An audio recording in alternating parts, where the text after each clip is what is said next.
Hello guys, my name is Solarts. Welcome back to another video, and today I want to talk about is RWBY misandrist. You could also say sexist and things of that nature, but does RWBY have some misandry? It's a weird claim I've seen constantly, and now I kind of just want to dig into it. So with that being said, let's get right into this video. So the first thing we must ask ourselves is, where does this claim come from? And we have a lot of reasons why people say this claim. First off, Ironwood being a general and then turning from someone who's extremely paranoid and is enough to do so bad, and I mean absolutely terrible thing, and then to be killed off. Adam, somebody who's supposed to be a mentor, turning into a jealous ex-boyfriend. Tai Yang being comedic relief when he could be an important character and he's not even relevant. People feel as if Oscar is a plot device. Sun being reduced to comedic relief and never getting closure with Blake. John has did some amazing growing in the series, yet he is still mocked by characters. As mentioned before, but Sun being kinda shipped off and sidelined and set to just rest and die after being Blake's moral support. Characters like Neptune, Cardin, Ren, Yatsuhashi, just a bunch of male characters, don't get much focus and often get neglected. Another reason why people feel RWBY is misandrist is because women get treated better. Blake can leave her team, but eventually she's forgiven and is rewarded with a love story. Yang can be as reckless as she wants to be, but it's treated as empowering and inspiring. This is why this claim exists, because you have actions like this, but now you gotta break it down. Does this make sense? Is this just bad writing, or is RWBY actually misandrist? So to start this off, let's look at Emerald and Mercury. A lot of people see these two and think, damn, RWBY is very misandrist because Emerald was forgiven off of nothing. I mean, this is a character that was the cause of so many deaths or contributed to many characters' deaths, and she was forgiven because she was scared. And due to how often the males are treated, people think that Mercury is going to die while Emerald's going to be the one forgiven. Now, I will say this is hard to say because all of this is hypothetical, because Mercury's story isn't finished yet, so it's hard to say. However, with the way things are going now, can we call this misandrist? Maybe. Let's think about it for a second. Emerald is a character that has done a lot wrong, a lot bad, and she hasn't really faced a bunch of repercussions for her actions. Yes, Emerald may be scared or she may feel a tinge of regret, but she hasn't had to face those consequences. She hasn't had to face that loss of trust. She got the trust from Team RWBY pretty easily, by the way, where she was able to team up with them and be forgiven like that. Now let's look at Mercury for a second. Someone who has done bad just like Emerald, probably not to the same extent, but has done bad like Emerald, but someone who is a lot more hard-headed, arrogant, and probably not going to be someone who backs down from fear. And it's quite unfair to say Emerald is the one that gets to be redeemed, but Mercury is the one that gets to die. Now I will cut in and say this: a lot of people think Mercury should be redeemed, and I kind of feel that way, but also kind of don't, because I don't think Mercury should be redeemed, but I also don't think Emerald should be redeemed either. A lot of people want Mercury to be redeemed because Emerald has been redeemed, and a lot of people want Mercury to be redeemed because he is a tragic character, and I understand that. If a character's backstory is very tragic, very heart-wrenching, and you could feel bad for them, you would often want them to see a new change, have a better change of heart, do things better. But you also have to think about this: not every tragic character needs to be redeemed. Yes, it is cool if characters are redeemed, but in my opinion, the only reason a character should be redeemed is if it adds to the plot, or if you just wanted to give them their little side story and nothing more. The only way I could see Mercury being redeemed is if he's treated like Kikimora, where he's kind of forced into redemption after everybody loses. But besides that, I don't see Mercury being redeemed, and I'm not one to push for him being redeemed either. Listen, not every tragic character needs redemption. I think a lot of characters in RWBY are tragic. Just like a lot of characters in media, in films, in anime, a lot of characters are tragic, but not every character needs to be redeemed. I understand redemption is a want, but you also have to understand, does it add on to the story as a whole? If it doesn't, it probably doesn't need to be in the story. That being said, let's move on. Roman and Neo. Now, I love these two characters, but these two characters can be handled briefly. Roman dies, and I mean, he dies very just there. It's not anything crazy, it's not anything special. Some people could even expect it, and if you don't expect it, it's a surprise. But for somebody who was as big as Roman, where he was a popular character that many people liked, to see him just die felt a bit weird. It felt a bit off. It felt like he could have did more. And then you relate that to a character like Neo, a character who has done a bunch bad, killed many people, did amazing things for the plot, and now she's given a second chance with the offer to ascend and become somebody new or stay herself. Completely different from Roman. Now, in my personal opinion, I'll cut in and say this. I think Roman needed to die to give Neo growth. So, Roman, I love you. Would I wanted Roman to do more before he died? Yes. I would have rather kept him around for volume 4 and 5, kill him off around there, then Neo could come in. But looking at this strictly from black and white, Roman died. Neo didn't. Yes, she's technically ascended, but she's given a chance to come back anytime she wants to. Roman didn't. Now let's speak about character deaths. How many times do males die and how many times do females die? Well, luckily I concluded a bit of a list. So if you think I'm wrong, maybe tell me. If you don't think I'm wrong and you think I'm right with this list, perfectly fine. We're only going to be doing semi-relevant characters. So I'm not trying to hear nothing about Carmel Vanille or Jimmy Vanille. I love those characters, but those characters are not important to the series. They are important to a book and I love them. However, they aren't that important overall. So let's stick to important characters. Roman, Eden, Ozma, died. Ozpin, clapped. Lionheart, killed. Watts, burned. Clover, killed. Hazel, sacrificed. Ironwood, crushed. Jocks, killed. Adam, killed. Finnick, exploded. Corsac, arrested. So now let's move on to the females.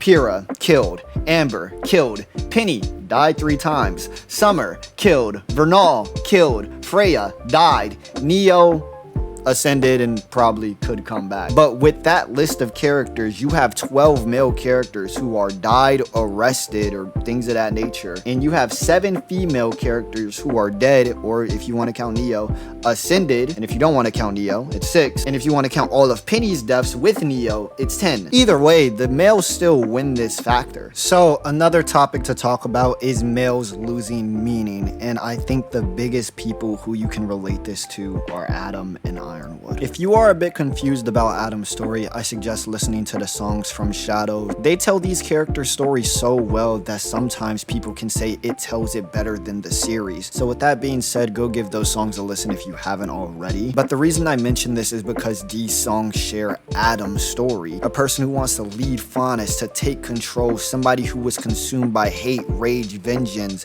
anger, shadows, things of that nature, to then become the person he once was. But then you fast forward to his death and he's thinking about Blake and how Yang chose her over him. Now you may sit here and question, well, is this all that Adam's death is? Well, maybe. When you think about it, why else would Adam say this line? What does she even see in you? And I understand why people would think Adam would say this line. It's because Adam has lost everything at this point. He has lost the White Fang, so the only person he has now is Blake. But at the pinnacle of Adam's character, at his dying moment, I don't think this is the correct line to say, especially when you add so much emphasis to it. This line was built up, exaggerated, and said, making it an impactful line. So it makes it seem like Adam, at the end of the day, is nothing but someone who's obsessed with Blake because of a past relationship. This one line can destroy a character based off the impact, the aggression, the anger, and the buildup of it all. This one line turns Adam into a character who cares about Faunus and maybe still doing it for himself, to somebody who's just clingy, obsessed, and jealous of Blake. Was this the writer's intention? It's hard to say, but after Bumblebee started to take off from this point and really started pushing, you probably have to say yes. So with Adam losing a big portion of his character, now you have Ironwood, someone who's a general, someone who holds a lot of power in the world of Remnant, and he's making drastic decisions such as these in the series, only to be defeated and then die with the kingdom. And this isn't to say Ironwood isn't paranoid or Ironwood wouldn't do do these things, but it's to say, why couldn't anybody save Ironwood? Why couldn't anybody stop Ironwood? Or why was Ironwood so far into this? Even if you wish to think about it, Ironwood's semblance may have been controlling him the entire time, but a semblance stops once your aura breaks, and Ironwood's auras broke multiple times. He had many chances to turn over a new leaf, yet he didn't. He died with his kingdom, and it wasn't in an honorable way. It wasn't in a good way. It was in a pathetic way of you've been outsmarted and you've lost everything. This is coming from a general, someone who holds, like I said, a lot of power, because he's much more than a general. He's part of the council. He is trusted by Ozpin. This is somebody who is very big, someone very amazing, who can't be talked to, can't be reasoned with. So with the bad writing of these characters and the changes made to these characters and reasoned with, dying, it feels, it feels extremely stupid. So with the bad writing of these characters, my answer to this statement is going to be no. I think the girls suffer just as much as the males. Now yes, girls may not die as often and girls may be redeemed more, but also they get sidelined. Remember, John has more development than any of the people in Team RWBY. John has more development than so many girls in this series, and that goes for a lot of males. Ren and Nora, which is a straight relationship that features a male, has more development than a lot of the female cast. Yes, females get a lot of screen time. Yes, females got a lot of redemption, and I think some of the redemption's pretty stupid. In my opinion, does Ilya really matter? Not really. So she could be there. She also doesn't need to be there though. But people like Emerald, I don't think so. However, besides the redemption and people coming back, males also do a really good job and have a lot of good moments. I think the reason why so many people focus on Misandrist is because RWBY is a female-centered series and they just want more males to also step up. They're not saying the male has to lead the series, but they want more males to step up,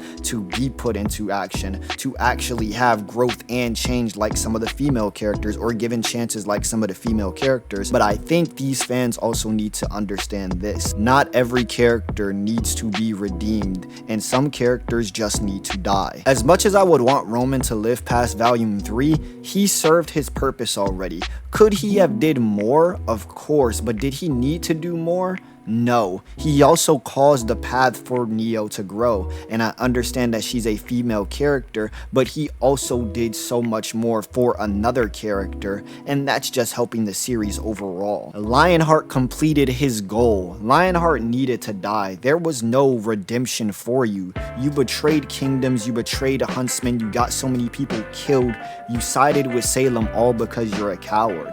He has no need to be redeemed. Watts, that one's shaky. Watts did not need to die. In my personal opinion, you could have did so much more with Watts. Watts could have died later on. Watts could have been arrested, but he did not need to be killed off in the way he was killed off. Clover, I think, in my opinion, needed to die. He paved the way for a lot of Aesops to grow. As much as I don't like the Aesops and I think they're pretty boring, I think Clover did his job and needed to die. Same with Hazel. Hazel is a good character. I enjoy I wouldn't say good, but Hazel is a character some people care for, and Hazel turning around and having redemption is good. But after Hazel's redemption, what was he really going to do besides being a father figure or a mentor for Emerald? So with Hazel dying, he also adds growth to more characters. Ironwood, I don't think needed to die. I think Ironwood could have turned over a new leaf. However, him dying isn't a bad thing. Jocks, it's give or take.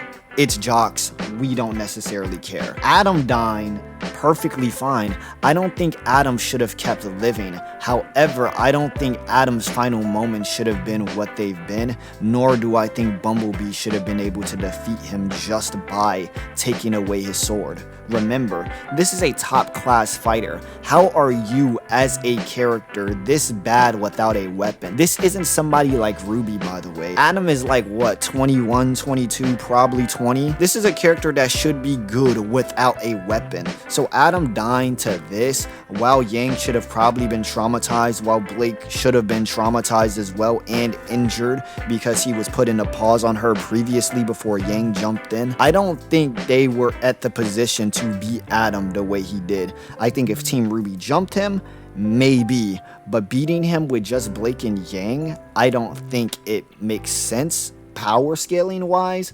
But overall, Adam should have died probably in that volume. And if it wasn't that volume, it was going to be early next volume. Like I said, I think the worst thing with Adam is how they ruined his character with the dialogue they chose. But besides that, Adam would have been fine. Finnick and Corsac, I'm not going to lie, I still don't care about these characters, and I never did care for these characters. So who cares? And moving on to the females, I think Pyrrha needed to die. She gave growth to John. Amber needed to die. She gave growth to Pyrrha and John. Summer needed to die. She gave growth to Ruby, Tai Yang, and Crow. And even Raven. I forgot. You could even throw Raven in there. Bernal didn't really give much growth to any character, but maybe if they do something with Raven, you could add some growth there. Freya, I mean, it's Freya. And Neo, she inadvertently gave growth to a lot of the characters, such as Ruby and John. Obviously, I think a lot of males get shafted in this series, but I don't think they get shafted because of misandry. I think they get shafted because of bad writing.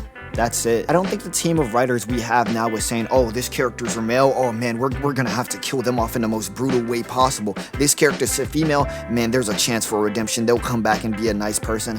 I don't think the writers are writing like that. I believe the writers are just making bad decisions. I believe the writers are just making bad calls. So does this make RWBY misandrist? In my personal opinion, no. If you feel that way given the evidence, sure, I won't stop you. I've already laid down my foundation. If you didn't agree with me, you don't agree with me, and I'm not going to force you. So I'll say this one more time. Does this make RWBY misandrist? In my opinion, no. If you feel differently, perfectly fine. With that being said, I'm gonna make the outro very simple. I'm gonna make it very short. I love you guys. I'll see you guys in the next video. Thank you for watching my content. Hit the like, subscribe button. We have hit 2,000 subscribers, and I can't thank you guys enough. I honestly never thought I'd hit this achievement before, and it's just like it's amazing. It's truly amazing. So thank you guys so much, man. I've never thought like people would like care about my like content like this, and like my dream was always to like make RWBY videos, and no, I wouldn't say dream, but like talk about RWBY. I've always wanted to talk about RWBY and obsess about the show I like, and you know, criticize it and analyze it so the writers can sit here and, you know from their mistakes, know what they need to improve, and then they change, they grow, they evolve, and we get a better series at the end of the day. Or they could just hire somebody like me, or hire me, and you know, that'd be cool. But I never thought I'd grow this fast, and I appreciate everyone who's stuck along for that journey and continues to support me. It means a lot. Anyways, without getting all super mushy and la-di-da-di-da, I love you guys. I'll see you guys in the next video, and peace.